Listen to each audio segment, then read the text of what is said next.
Hello everybody. Welcome to episode 4 of the Young Politician podcast with me, Ralph Farrow. Now today we are joined by the former Member of Parliament for Altrincham and Sale West and the former Chairman of the 1922 Committee.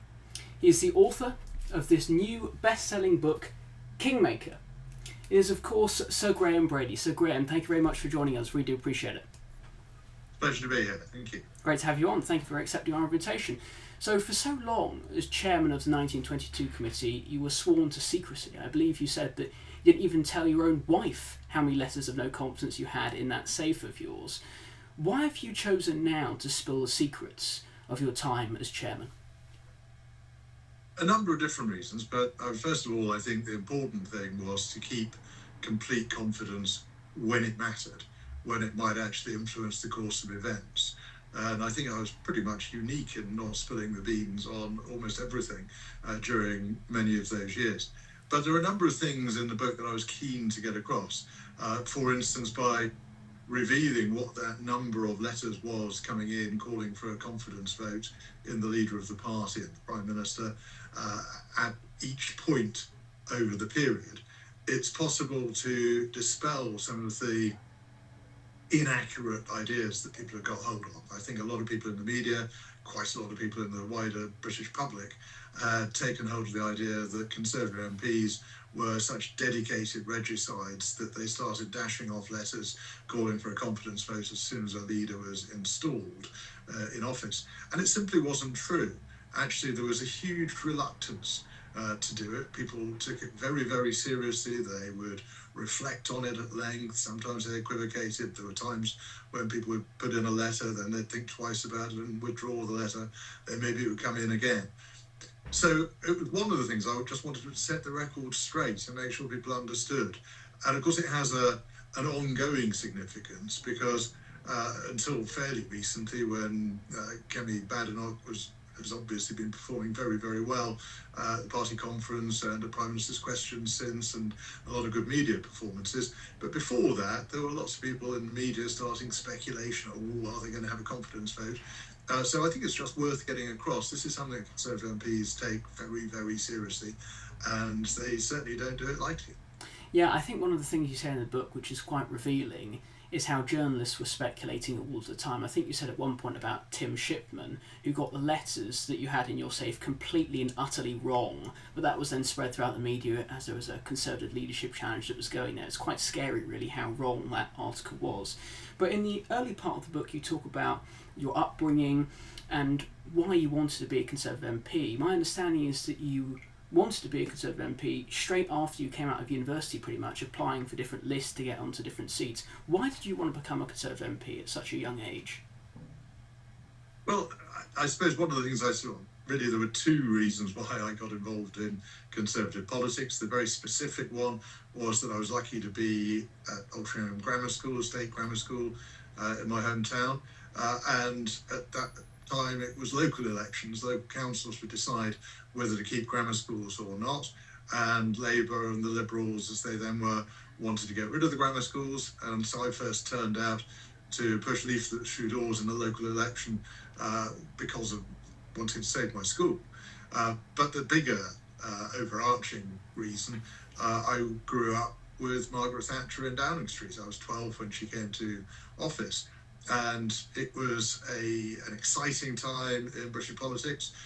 It was not possible to be agnostic about Margaret Thatcher. There were people who thought she was dreadful, but there were a lot of us who thought she was magnificent. And it was that kind of conviction politics and the, I suppose, radical edge to Conservative politics in the 1980s that attracted me. So I got more and more involved in politics while I was at university. And I guess what always happens in any walk of life, you see people who are doing a job that you maybe at one point thought might be a bit much for you or a bit beyond you, and you think, oh, I could do better than that. So I'd met lots of Conservative candidates, lots of Conservative MPs, and I wanted to have a go. But certainly at that point, straight after university, I was trying to get selected to fight seats that I didn't have any chance of winning. Yeah. It was really just a matter of fighting for the cause and making sure that I did my bit. So you win in 1997, which is pretty much the worst time in Conservative history to become a Conservative MP. You're propelled straight into opposition I believe it was a few weeks before your 30th birthday. What was it like being in opposition with such a hugely popular Prime Minister in Tony Blair under the new leadership of William Hague? How did you try and frustrate the Blair government? Well, in some ways it was a terrible time. In other ways it was a great time to become a new MP. And I always compare it to joining a small business rather than a great big corporation, in that necessity means you get a lot of opportunities to do things, to gain experience. So those of us who were brand newly elected, there were I think about 35 of us out of a total of 165 Conservative MPs elected in 1997. We were very much in demand. The other colleagues were delighted to see us. They knew that we were young, enthusiastic, energetic. We were willing to put the hours in. So I think we did a lot of the heavy lifting of opposition for a large part of that period. But we had a lot of fun as well. One of the nice things about it is nobody was paying much attention to it. So keeping the Labour Party up late at night and calling divisions to wake people up, and then not putting tellers in, possibly a little bit juvenile, but it was essentially, it was the only way we could fight back, was just make them work harder to get their legislation through Parliament, and make them put more hours in. Yeah, and one of the things you also say in the book is that your heckling partner became John Bercow, who obviously later on was very famous for telling people to shut up and take up yoga and be quiet and all that type of thing in the House. But your involvement with the 1922 committee didn't start in 2010. It started early on during your time as an MP, I believe in 1998. Why did you want to get involved in the 1922 committee, and what exactly is it for the people at home? Well, the 1922 committee, of course, it's a misnomer. It's not really a committee. It's really the Parliamentary Conservative Party. It's when we're in government, it's all of the backbench members of the Conservative Party in Parliament. And when we're in opposition, it's the whole parliamentary party. And it's also a misnomer in that, of course, it wasn't founded in 1922. It was founded in 1923. And the name comes from the fact that it was formed by the new intake from the 1922 general election. They'd been in Parliament for a few weeks, and they decided they'd get together once a week and try to find out what was going on, how they could be more effective. And it just developed by evolution to become, first of all, not just that intake, it became the whole backbench. And then it started to take on a lot of other functions. I guess as the Conservative Party needed a body that would take responsibility for things like confidence votes, like leadership elections. It was the 1922 committee that was the obvious body to do it, and so it's gradually increased its role and its influence in the party. And crucially, it is independent of the leadership. So whilst, of course, we all want Conservative Party leaders to succeed because politics is a team game, it's also true to say that we prize our independence and the ability for the 1922 committee to run its own affairs without being instructed by whoever the party leader is at the time. So as time went on, you had obviously the 2001 election loss, William Hague goes, Ian Duncan Smith goes in, and then obviously things get pear-shaped pretty quickly with him. After you saw the revolving door seemingly of Conservative Party leaders, did you think that that was an inspiration to get more involved with the 1922 committee, to sort of be at the heart of the leadership election, or was it just a hope to represent backbench Conservative MPs? Well, I resigned from the front bench in 2007. We'd had this falling out between me and David Cameron over grammar schools. I continued to believe in grammar schools and selective education. I was by that point representing 4 state grammar schools in Altrincham and Sale. And so I've been a very outspoken advocate for grammar schools. And then suddenly the Conservative Party changed its policy from supporting grammar schools to opposing grammar schools overnight. Yeah. So I made a point of, as I saw it, correcting that wrong position that had been adopted. And it led to my resignation from the front bench. I was Shadow Europe Minister at that point. So over the couple of years between that and the general election in 2010, I'd been looking for a role, really. I've been on the Treasury Select Committee through the banking crisis, which was a fascinating period, but I didn't really know what I was going to do over any remaining time that I was going to spend in the House of Commons. And it was a friend of mine from the 1997 intake who said to me, "You do realise that Michael Spicer, who was chairman of the 1922 committee, is leaving the Commons at the general election. We're going to need a new chairman. Why don't you do it?" And at first I thought it was absurd because I was too young then. I was associated with the role with people who had a little bit of grey hair and were maybe towards the end of their parliamentary career rather than relatively young and not that far into it. But I was persuaded, and partly Michael Spicer said there's no reason why you shouldn't do it. And so I thought I'd do it for a year or two.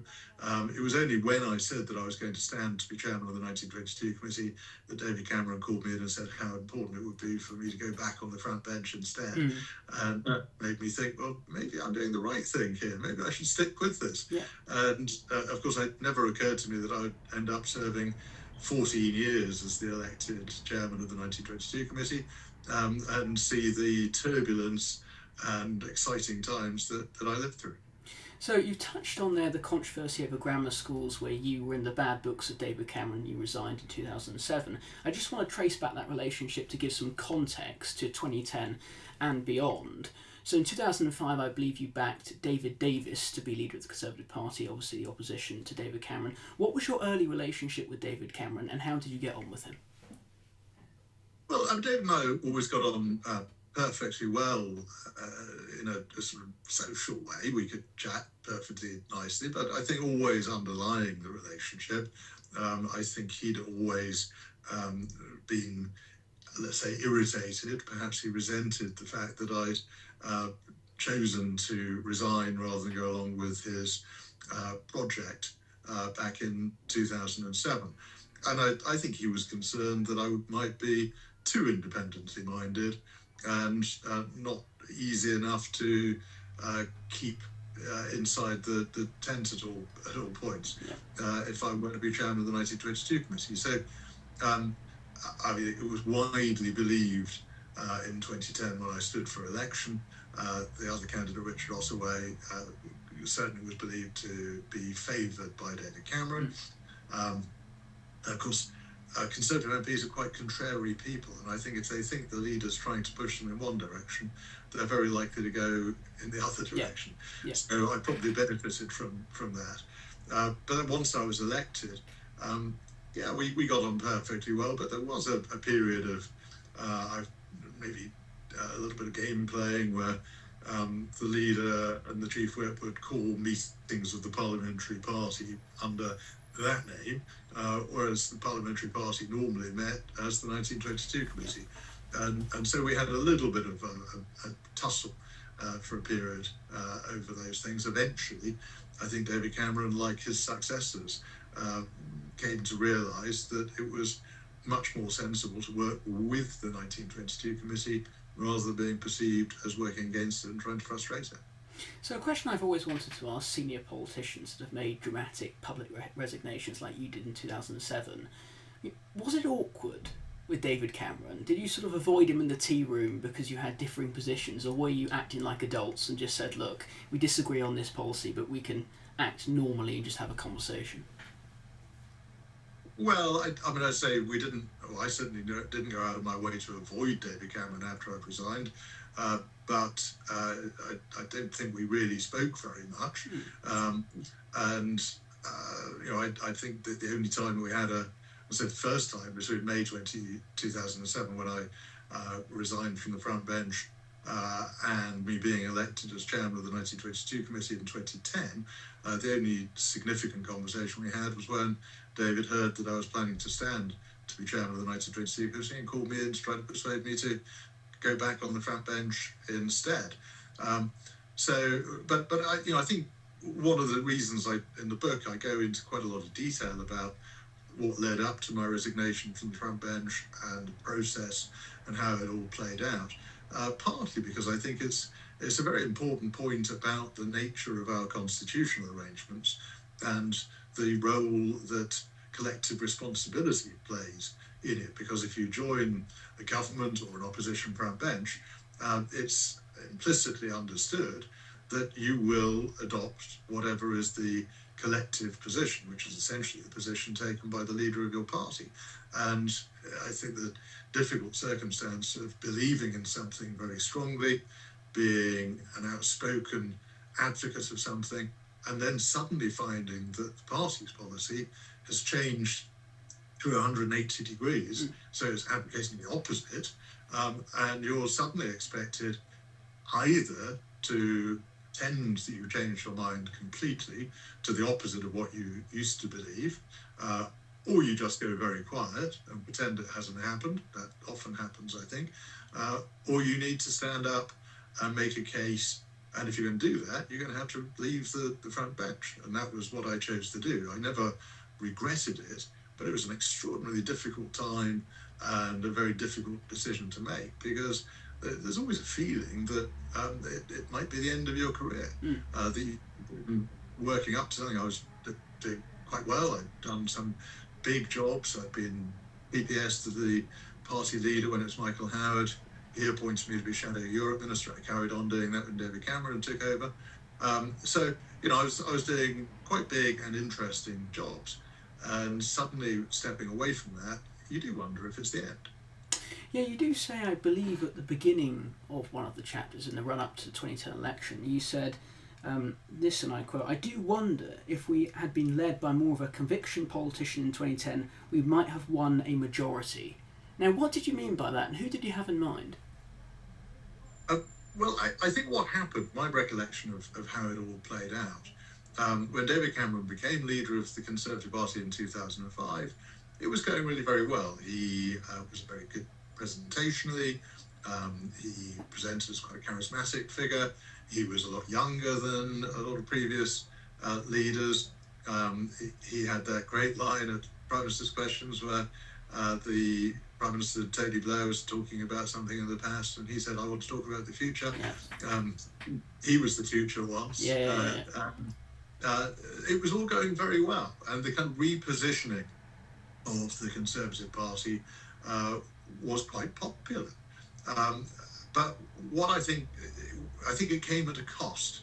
So all of the photo opportunities with Huskies and talking about climate change, or Hugger Hoodie, talking about how to deal with criminal behaviour, these things appealed to some people, maybe towards the left or centre of British politics, and they alienated others. And by the time we got to that 2010 general election, it just felt as though the public was starting to wonder and not quite sure what the substance was, and maybe they wanted something a bit more solid. And part of the reason for that, I suspect, we've just been through the financial crisis with a lot of economic pain on the horizon. And I think people in those circumstances maybe start to look for something more substantial. And we hadn't presented as that. We presented more as a rather slick marketing campaign. And so it just felt like that was why the support started to slide away just as we were coming up to the general election itself.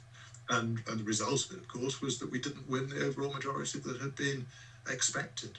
And a few months before, I think we all just assumed that we were going to take over from a pretty unpopular Gordon Brown, who'd become the Labour Prime Minister in 2007. So you've mentioned there about Cameron being a slick person on TV. He was a good presentator. He was well performed at Prime Minister's Questions. I want to ask you about Prime Minister's Questions, because it is the sort of ticket item of the parliamentary week on a Wednesday at 12, and when I sit down and watch it, it looks like great fun. If you get a good line in there, your benches go up and there's all the cheering, and it looks like fantastic fun. And I believe I was watching a clip the other day of Gordon Brown where he's supposed to say save the banks, he says save the world, and all the Conservative benches are going up, and I can see you in the corner sort of there smiling. Is that a fun event? And how does Prime Minister's Questions actually occur in the chamber? What is the atmosphere like? Yeah, Prime Minister's Questions, it's an odd thing, because the public will say that it's absolutely represents everything they hate Yeah. about British politics and about Parliament and the House of Commons. But then if you look at the one thing that people ever watch, it tends to be Prime Minister's questions. Where people could tune in and watch an Environment Select Committee meeting going on at on a wet Tuesday afternoon, but it's not always that gripping. So people do tend to enjoy the theatre of Prime Minister's questions. I mean, I'm not sure. It has a number of different functions. In theory, it is the great opportunity for backbench members of Parliament in particular to hold the Prime Minister to account, even to raise specific constituency relevant issues and get them there at the highest level of government. But there is a great tendency of Prime Ministers simply not to answer questions and to bat things away. So an awful lot of it, I think, has become theatre, but it can be quite important theatre in helping to maintain morale, cheer up the troops. I mean, you mentioned that first Parliament that I had when William Hague was up against Tony Blair. Well, Tony Blair was a very, very popular Prime Minister during that whole Parliament, but William Hague was very, very funny, and his performances at Prime Minister's questions used to cheer up the Conservative benches and help us to summon the strength to go on fighting for another week and until the next outing. So I think it can be significant in both maintaining or building morale if your side is winning and if your leader is doing a great job.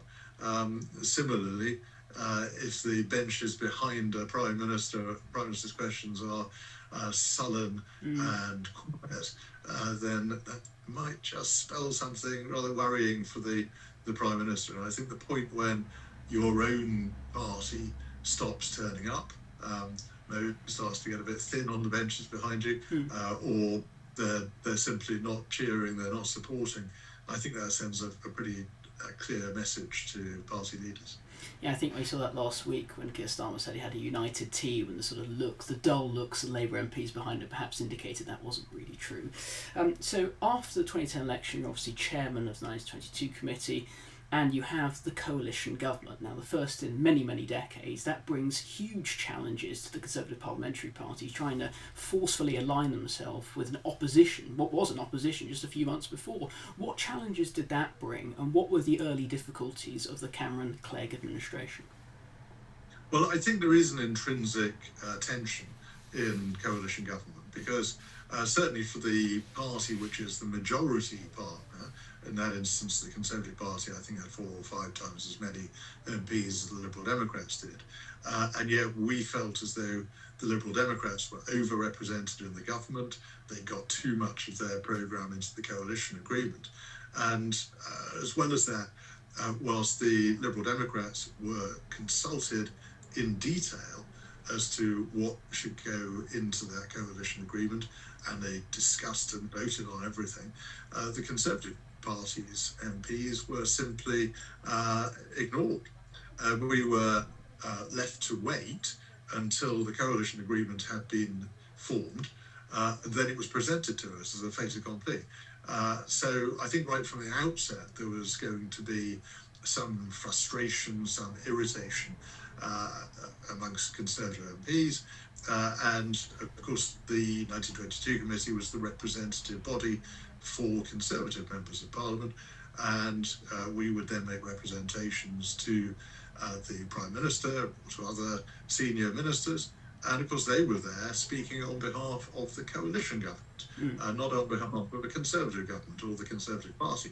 So we became the voice of the Conservative Party within the coalition, and inevitably that was sometimes a tense and difficult position. Oddly, Professor Philip Norton, who's a Conservative peer and a historian, wrote the history for the centenary of the 1922 committee a few years ago, and one of the points that he makes is that the 2 periods of very dramatic increase in the role and influence of the 1922 committee were the wartime coalition and the Conservative Liberal Democrat coalition in 2010 to 2015. So I guess there was a precedent for what happened, but yeah, it was a difficult period. So let's look at David Cameron's private attitude towards the 1922 committee. You detail in the book of his tendency to sort of, lie across the sofa, take his shoes and socks off, and he was really relaxed in his meetings with you. What was he actually like during that time? And how did he seem to approach the concerns of the Conservative Parliamentary Party as opposed to the coalition government as a whole? Well, I noted the fact that David used to sort of lounge about a bit and take his shoes off and put his feet up. Yeah. Partly because I enjoyed the contrast when Theresa May became Prime Minister, and sort of sitting with a mug of tea and his feet up on the coffee table. Theresa would have a tray brought in with a teapot and bone china, cups and saucers, and it seemed everything was more proper, yeah. In a way. But I mean, it certainly never bothered me that David was casual in the way that he was relaxing, and very often we would be in his office, occasionally in the flat upstairs, and it's entirely reasonable that he should be relaxed in his own space. But I think the probably the wider point, I think David didn't think that the 1922 committee was the most important group of people to persuade or to keep on side. And I think the reason essentially is that the coalition guaranteed him a majority. The Liberal Democrats had bought into it. They'd agreed to every detail of the coalition agreement. And as long as the government was continuing on that path, he knew that he had that block of votes, and it was always going to be more than any group of disaffected Conservative MPs who didn't feel they could go along with it. So with some justification, I suppose, he didn't think that the Parliamentary Conservative Party was his most important audience. So during that 6-year reign of David Cameron, obviously a majority at a certain point of it, but a vast majority of it was coalition. What was the closest he came to a vote of no confidence? I think the closest that, I don't think he ever came very close in terms of numbers of letters approaching the threshold. I think probably the maximum point of danger was not long after the 2014 county council elections. I think that UKIP had done surprisingly well, a kind of precursor of the new Reform Party. And I think a lot of Conservative colleagues, especially in those Shire county seats, were quite concerned about it. And I certainly made a point of letting David know that I thought that colleagues were more concerned, more worried and unhappy. So the pressure point during the Cameron administration was obviously that 2016 EU referendum. You came out for leave, which I imagine from his perspective probably wasn't much of a shock given how independent you were from him anyway. How do you think he approached the campaign, and was he disappointed by your decision to back leave? Well, I think the first thing to say is that David Cameron had said that he was going to go and seek to negotiate a profoundly different relationship with the EU. And I certainly was happy to wait and see what he brought back.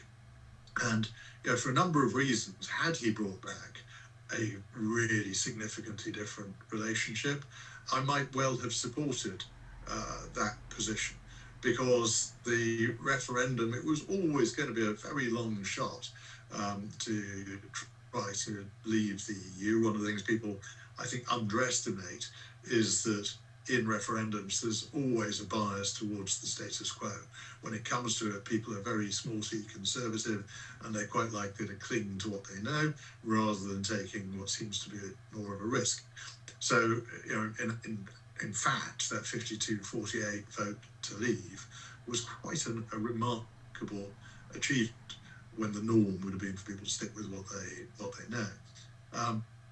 But I think, having seen a very, very thin set of proposed reforms coming back from the negotiations, I just thought there was no real option. We were in a position where, had we had a Remain vote, it would actually, I think, have been seen as a green light for much more EU integration, and we would have actually seen the change in the relationship in the opposite direction to what we'd been seeking. So I think it became essential that we got out. The campaign itself, though, I think it was a big mistake to engage in what became known as Project Fear, rather than trying to argue some positives about EU membership and what might possibly be lost. The decision seemed to have been taken to focus on scare stories about how bad the economic cost might be, which of course, since the EU referendum and since us leaving the EU in particular, you can see that there's been no real difference in British economic performance. We're roughly in the same place as Germany and France, and unless people are going to suggest that Brexit really hit them very hard, you can't see much economic difference. So I think Project Fear was a big mistake. The other thing which I think was a mistake was what seemed very obviously an effort to involve foreign politicians, in particular President Obama, and when he intervened to say that if we left the EU and then sought a free trade agreement with America, we'd be at the back of the queue. That went down extraordinarily badly. I can remember being out with a campaign stall in Oldham Town Centre, and that was a day when people were coming up to us to say how angry they were that somebody else from another country felt they had the right to tell us what we should do. So I think that the campaign was a mistake in all sorts of ways. One of the other interesting questions I'm often asked by people is, shouldn't there have been a minimum threshold for a Leave vote, 60%, 2/3, whatever it might be? And I think it's quite an interesting thing to reflect on. If we had a sort of supermajority requirement for Leave, I suspect the vote to Leave would have been quite a bit higher than the 52% that we got. So we might have ended up with a 58% Leave vote, but remaining in the EU. And that then would have become an amazingly strong mandate for the British government to negotiate genuine reform of the relationship, and that would have been quite interesting as well. Yeah, I think that would provide the real incentive for perhaps shy Leave voters to get out there and try and push it over the threshold to make sure that it actually would become a real thing. So the exciting moment happens, well, perhaps not exciting for the Conservative Party, but David Cameron goes, you're thrust into the position of organising your first leadership election. How does that go? And talk us through the process of organising that. Well, essentially, the process is quite straightforward in that the Conservative Party's constitution charges the 1922 committee with the task of coming up with two candidates to be put to a vote of the wider membership of the country. But crucially, we ended up relying on this on more than one occasion. The wording in the constitution says, shall provide a choice of two candidates, comma, unless there is only one. So that occasion in 2016 was the first of the occasions where that happened, because we got a position where Theresa May and Andrea Leadsom were the final two candidates in the votes amongst Conservative members of Parliament. And when it reached that point, Theresa May had about 2/3 of the votes of Conservative MPs, Andrea Leadsom about 1/3. So Andrea came to talk to me very concerned that she was going to end up prolonging a process because the voluntary party represented on the Conservative Party board wanted to have hustings meetings all over the United Kingdom through the summer, and it was going to take a long time to conclude. She was concerned that there could have been market instability if she'd carried on, and she was also concerned that even if she then went on and won, she might be in place as a leader and as Prime Minister, but without enjoying the confidence of her own party in the House of Commons. So when Andrea Leadsom then decided to withdraw from the contest, I spoke to her about it on, I think it was Thursday night. She was about to drive back to her constituency, And then on the Saturday, there was an interview in the Times, which didn't go well. And everybody started, it was a bit of a storm about what she'd said in that interview.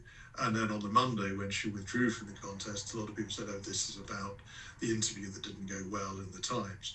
And again, in Kingmaker, I wanted to make it clear that that wasn't the case, that Andrea Leadsom had been very seriously considering withdrawing before the interview in the Times.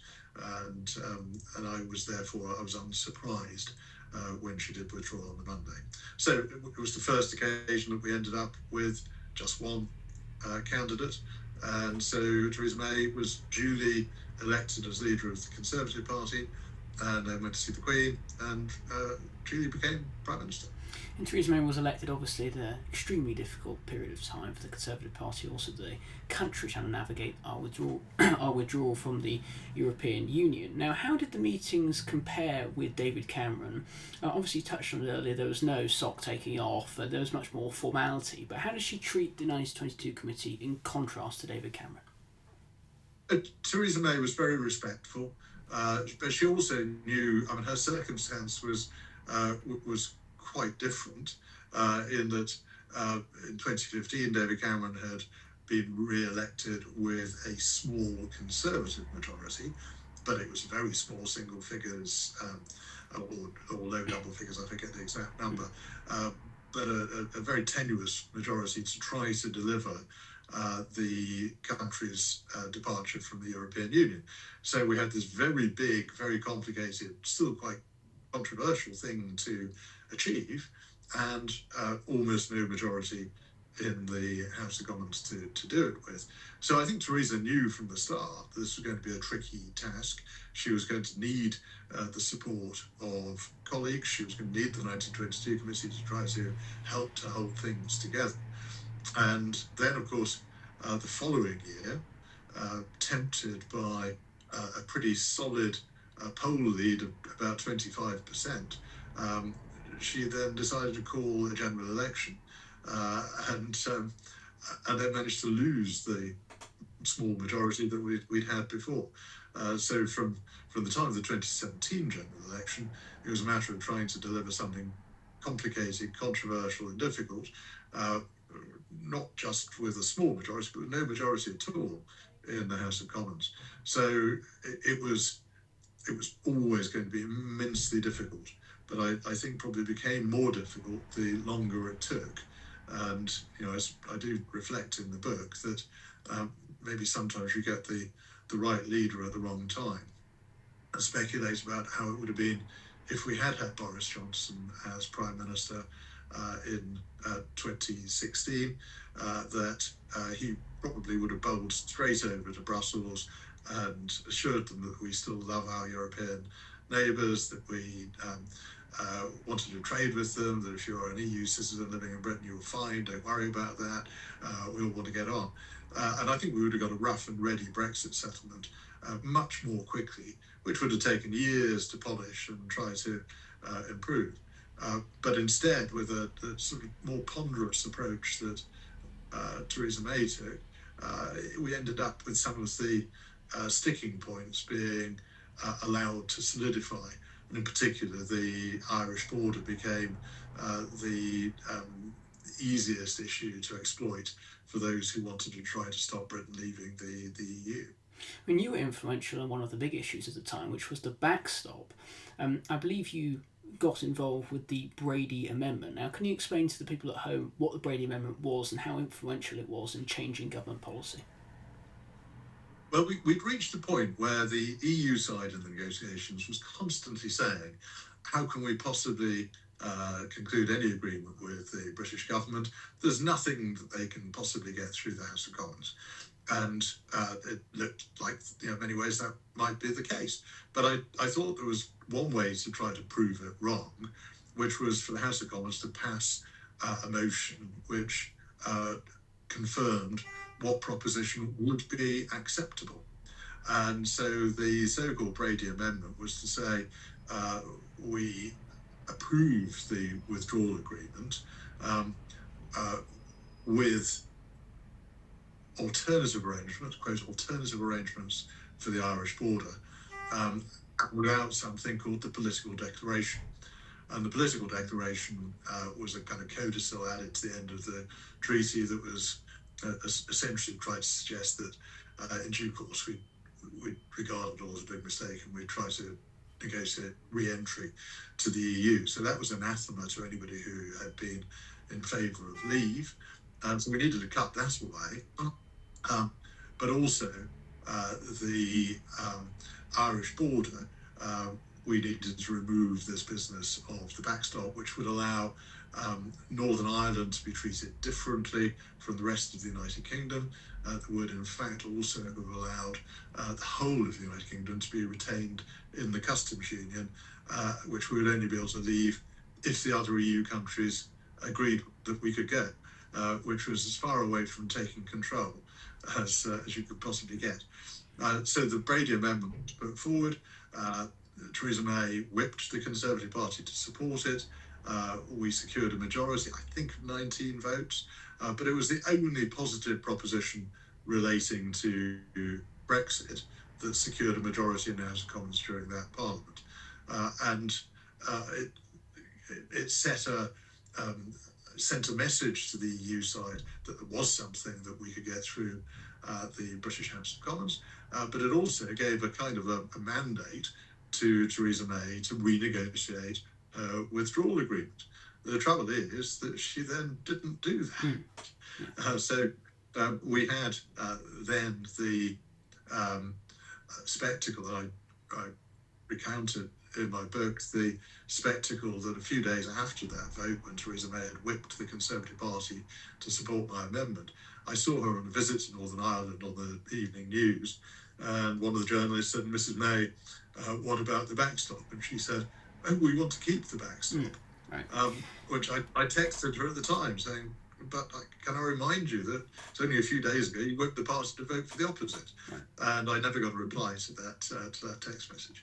So what many viewed as shambolic, to put it lightly, performance of Theresa May and the Conservative Party and her attempt to negotiate, that led in late 2018 to you receiving quite a barrage of no confidence letters, and you detailed the extraordinary situation of people submitting them, then withdrawing them, and then submitting them, and then 6 weeks later coming back, withdrawing them, and then a point where it hits the threshold, and then a colleague comes in minutes later and then withdraws it, and your nerves are absolutely shot by this point. Talk us through that first confidence vote against Theresa May and how it operated. Yeah, well, I mean, it was quite a difficult day, because I'd known for some weeks that we were getting quite close to the threshold. Then suddenly it was passed. I went, as you say, back to my office to try to start planning what I was going to have to do. Then a colleague withdrew a letter that meant we were not at the threshold anymore. But then during the course of that afternoon, a number of others came in. Theresa at this point was away in Warsaw at a NATO summit. So I wasn't going to be able to speak to her in person until the next day. And I asked Sybil, my very long-standing, hugely loyal and very, very discreet secretary, if she would call and ask for a meeting for me with the Prime Minister the following day. And then I thought, well, there's nothing else I can do this evening. I went to, on the way home, I went to a reception being held at one of the auction houses in London for the Conservative Party Treasurer's Department. I thought, well, I'll call in and have a glass of red wine. And I went on the tube from Westminster, the Jubilee line, it's 2 stops.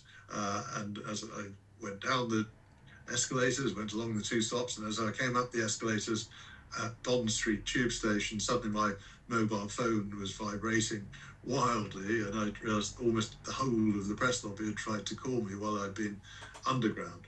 And somebody at number 10 had leaked the fact that I was seeking an urgent meeting with the Prime Minister the next day. So it was difficult to keep the lid on it, but I think I just about managed to persuade those journalists I did speak to that this didn't mean anything, that I regularly met with the Prime Minister. But meanwhile, I had to start planning that evening what we were going to do. Theresa May landed at Northolt, I think it was, at 9 o'clock in the evening, and called me on my mobile immediately. I said to her that we crossed the threshold, and I was going to have to hold a confidence vote, but there was a little bit of flexibility about when we would do it, and when was most propitious. She'd obviously been away, only just landed. It would have been understandable if she said, well, can we have a couple of days? I'd like to speak to the party or whatever. But instead she said, how quickly can you do it? I said, we can do it tomorrow. She said, well, please do that. So we set the whole thing up. I made an announcement at 8 o'clock in the morning, went over to the Green opposite the Palace of Westminster, and there were a lot of journalists there already. So I went and talked them through what the process would be and the timetable. We held the vote during the course of that afternoon, and then announced the result in the early evening, and that was that. We had a 60-40% vote, which the huge elation and cheering of Theresa May's supporters, all positioned at the very front of Committee Room 14, might have suggested absolute jubilation, but I did think at the time they might be a little bit more excited than the size of the victory justified. So she won the confidence vote, but she was badly wounded by the whole situation, and she had to sort of stumble on for the next few months. When was the point where you met with her and you could sense that she was thinking, I've lost the support of the Parliamentary Party, or was it you that was telling her that?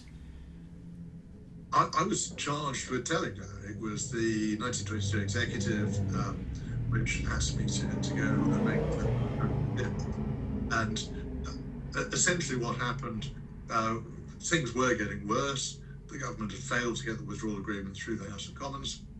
We then were fighting the European Parliament elections, which seemed bizarre because they were taking place just a matter of a very few weeks before we were meant to have left the European Union, and it just seemed crazy that we were still fighting those elections.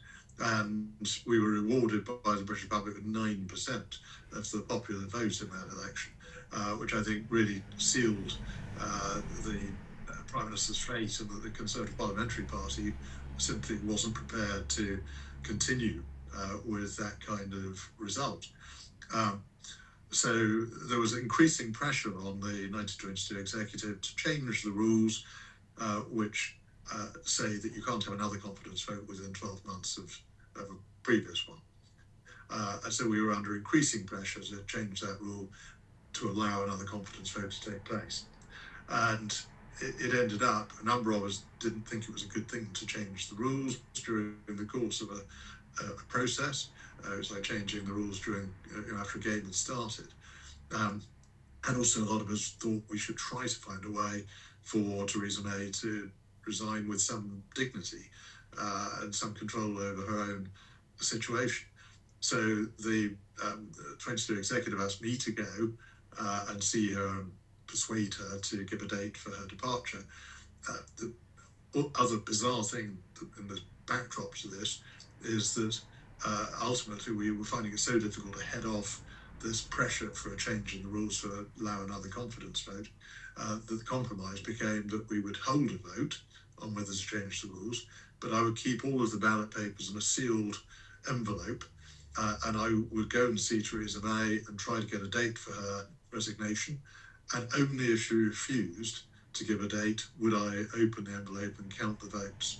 So I still have that sealed envelope. I think it would have been a vote to change the rules, but ultimately I managed to get a date from Theresa for her departure, so we never had to change the rules, and she never faced that second confidence vote. So Boris Johnson, widely expected to win it, does win. And then you get the point where obviously he takes us out of the EU, but the elation, the excitement that was felt following that 29 election victory was all slashed when this new virus comes out of Wuhan, out of nowhere, and suddenly everyone's on high alert.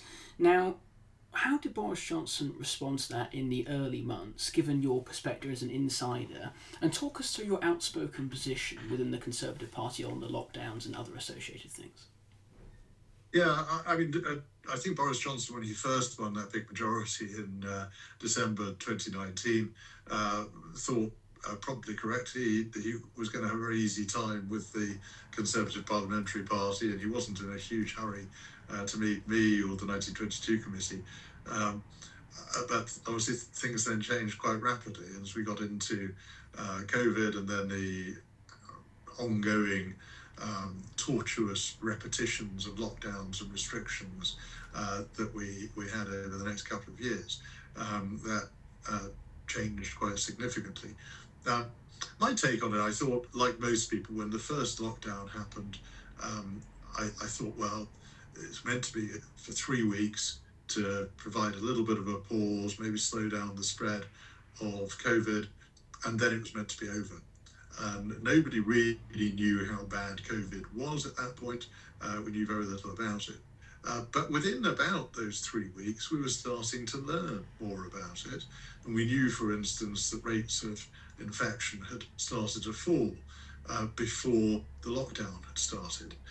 And that rather suggested to me that people had been quite sensibly listening to advice. The advice principally was to keep a bit of distance, to wash your hands more frequently, and that had been working.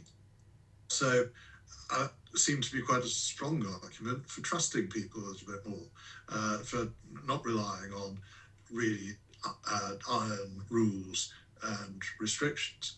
And so as we got into the period leading up to the House of Commons coming back from the Easter break, by that point we had Boris Johnson in hospital ill, which I think didn't help in many ways. Dominic Raab was deputising for him and in a sense chairing the cabinet. But when I spoke to Dominic on the phone saying, so what are we going to do to start to open things up? There wasn't an answer. There was clearly no proposal to start to release the restrictions. And that was about the time when I started to get a little bit more active in saying we should be doing things in a different way. And I wrote an article for the Mail on Sunday, which was entitled, "Why Can I Buy a Bunch of Flowers at Tesco's, but not at my local outdoor market?" An alternate market had been closed, complete nonsense to close an outside market whilst you could still go to supermarkets indoors. Seemed bizarre. But that seemed to be the kind of thing where releasing that restriction, saying, of course you can do things outdoors. Similarly, of course, people should have been allowed to play outdoor sports. We still had this ridiculous rule that said you could only leave your house for 1 hour a day and you could only engage in one form of exercise, as though being out of your house for 2 hours a day and going for a run and then cycling would cause some terrible public health catastrophe. So much of it was ridiculous. But then I got, in a sense, was radicalised by the fact that just a couple of weeks after the end of the first lockdown, my own part of the country was put into very harsh additional restrictions, which essentially was a return to lockdown. And again, and I retail all this in the book, there was no rationale to it. When we were put into these harsh additional restrictions in the borough of Trafford, in the south of Greater Manchester, we had falling COVID rates. By the time we were taken out of the additional restrictions, we had rising COVID rates. We also had lower COVID rates when we were put into restrictions than the neighbouring areas that weren't put into restrictions. So it was so senseless that it was necessary to argue against it and try to make a case for a different approach. But because even then I had no idea that the hugely damaging cycle of lockdowns and school closures was going to go on for quite as long as it did. And I think the huge damage that's been done, not just the public finances, £400 billion spent on it, but to people's mental health, to education of children and young people, I think we're going to be living for many years, possibly decades, with the consequences of it. And I think one of the causes of the massive rise in people not working and living on benefits, not seeking work, has been a consequence of that period where people were told they weren't allowed to go out and work. And I think a lot of people either got into the habit of it, or their mental health has suffered so much from that period.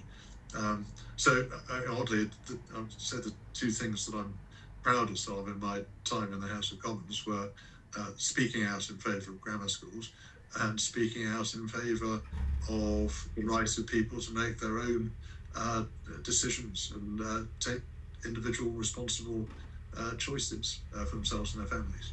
I know it felt odd for me at the time because I was looking at the Conservative Party believing that Conservatives thought that personal freedom, individual responsibility was some of the most important things. Then you had this big government coming in, intervening into your life, as you say, saying that you couldn't go out, cycle and run. It's like, what happened to personal freedom in the Conservative Party? It didn't really make any sense.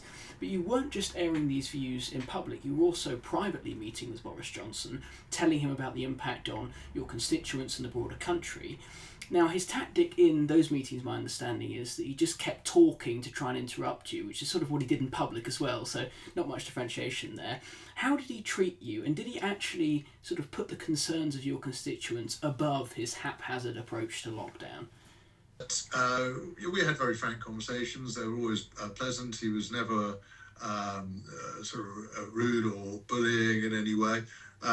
But he did have this tactic, especially if I took the whole 1922 executive to see him, he would simply talk for a full hour and fill all the time available.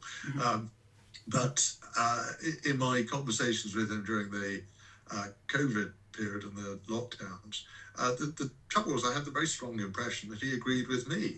But I think there was maybe Boris Johnson's problem in politics was that he always wants to be loved by everybody, and you can't be. So I think what happened was that when they locked the country down, they also had a big communications campaign which tried to increase levels of public anxiety. This was all in the minutes of the SPI-B, the Behavioural Science Committee, all published. And they said again when they introduced the mandate for wearing those surgical face masks, which of course had virtually no medical value or clinical value, they said in terms requiring the wearing of face masks would increase levels of public anxiety and therefore increase levels of compliance. So it was quite deliberate. People were frightened more than they needed to be. They then saw the lockdowns and they felt safer because they were being locked down. And then when people were polled, the opinion polls suggested that 70% or more of people wanted lockdowns and they wanted more lockdown. So the government then, I think, just started to play back what people said they wanted. They wanted more restrictions, they got more restrictions. The fact that there was no real logic or rationale, the fact that the restrictions didn't necessarily have any serious effect on the spread of COVID, didn't feature anymore. And of course, when we had that crazy situation when the Omicron variant appeared around the world, and they closed the airports and effectively closed our borders. Omicron was still the prevalent variety of COVID in Britain within 2 or 3 weeks. This thing wasn't paying any attention to the fact that aviation had been closed down. It still spread, and fortunately, Omicron spread very easily through the respiratory route, but didn't make people as ill as the earlier variants, which were much harder to catch. So that was what viruses tend to do as they develop, but it's very fortunate that it did develop in that way. So in June 2022, after the management of COVID and obviously Boris Johnson's Partygate revelations, you have the triggering of the threshold and we go into a vote of no confidence. Was Johnson quite defiant in private? Because I do remember reading an article at the time where he was singing "I Will Survive" to his aides and things in typical Boris fashion. Was he defiant in private, or was he quite concerned about the whole process? He was certainly defiant. He thought it was madness for people not to appreciate his leadership, the fact that he'd led that successful general election campaign and secured a significant majority. So I think he was certainly defiant and determined to go on and determined to win. When he did win the vote, a little bit more narrowly than Theresa May had won hers. I think it was 57-43 in his case. Again, it didn't feel like the overwhelming victory that he would have needed to be on really safe ground. And it wasn't long until further stories came out. It wasn't long until, in particular, the Chris Pincher affair happened, and his handling of that, more than the substance of it, I think, ultimately toppled him, having given that he'd already been weakened by the confidence vote and by the Partygate affair. So then he goes, we get Liz Truss, obviously that incredibly chaotic short-term premiership. When was the point, during the sort of flashpoints of that time, did you sit down with Liz Truss and said, look Liz, time's up, Parliamentary Party's not behind you, you need to resign? Well, the thing about that was that it was a lot easier than I expected. We'd had the mini budget and the adverse reaction to that. We then had a bizarre problem in the House of Commons over an opposition day vote on fracking, but this wasn't a vote that was going to change anything. And the government had originally said that it was going to be treated as a matter of confidence for Conservative MPs. They would lose the whip if they didn't vote with the party. Then that changed during the course of the day. But the Chief Whip and the Deputy Chief Whip hadn't been told that it had changed. So when the Minister winding up the debate confirmed that it wasn't a matter of confidence, whereas people had been told previously it was, when the Chief Whip heard and the Deputy heard, they both resigned immediately. And that we had scenes of utter chaos as people didn't know which way to vote, they didn't know who was voting and who wasn't.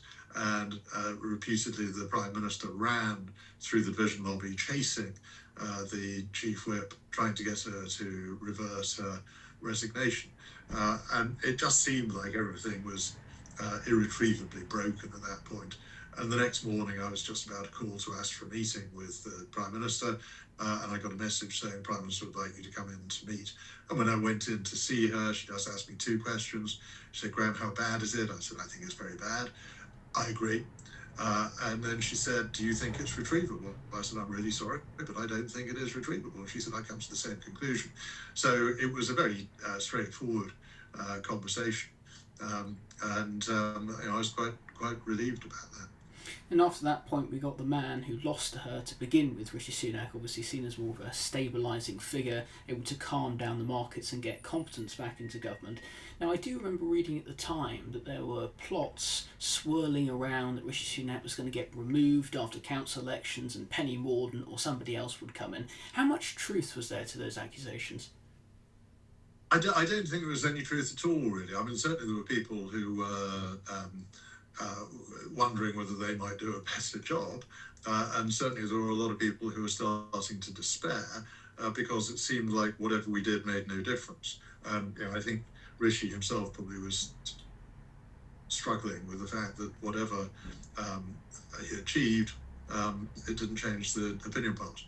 But again, crucially, all of the speculation that went on about the number of MPs who'd written letters calling for a confidence vote were massively wide of the mark. And I say in my book that I think it was in February or March, Sir Simon Clarke had gone to the media saying that we were at 50 letters and 53, I think, was the threshold. Actually, at that point in my safes, there were 9 letters. So, again, massive discrepancy between the reality and speculation. Yeah, so I'm conscious that we're short of time, so I'm going to ask you some quick-fire questions just to conclude, and then our traditional hospitality question about supporting venues all across the country. Now, who was the best Prime Minister that you served?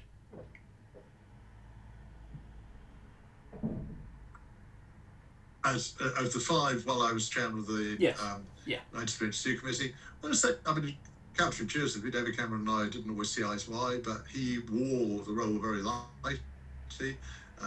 He presented as a Prime Minister. I think in that sense he was quite good. I'd say Rishi Sunak, taking over at a time when he was certainly not going to win huge plaudits, but did the country an enormous service in providing that return to stability and getting the economy back on track. Who was the worst Prime Minister you served? Well, again, I suppose it's difficult to say anything other than Liz Truss because it went wrong so badly and so quickly. But a shame because her diagnosis of the problem was absolutely correct. We need more growth, we need a smaller state, we need lower taxes. The trouble was the way that it was delivered caused a massive problem. So I'm going to give you an opportunity now, a rare opportunity, to name and shame some of your former colleagues. Who was the most trigger-happy colleague in terms of submitting letters? It was a matter of constant jest amongst my colleagues and much of the media that they would always say that it would be Andrew Bridgen, who was a member for North West Leicestershire. And the joke was that he had a pro forma letter to the chairman of the 22 calling for a confidence vote with insert name of leader in the letter. Looking back, do you regret not standing for the leadership? I don't. I think. Did you ever submit a letter of no confidence to yourself? No, I didn't. No. I know you've read the book, but it says that in the book. I recount the story of a lady skidding to a halt while I was out canvassing in Hale in my constituency, and especially coming to ask me if I could write a letter. I said yes, I thought I could, but I never did. Did you ever consider defecting to another party? No, not really. I had a number of approaches from UKIP. I think they were called UKIP at that point still, when I resigned from the front bench in 2007.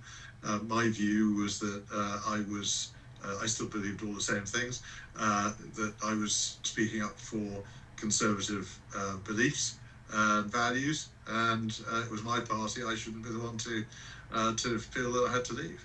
So the same question we ask every single guest on the podcast is trying to help our struggling hospitality sector. We know it's been hammered since Rachel Reeves's budget. 90,000 jobs have been lost. So would you mind sharing some of the best hospitality venues in your former constituency of Altrincham and Sale West?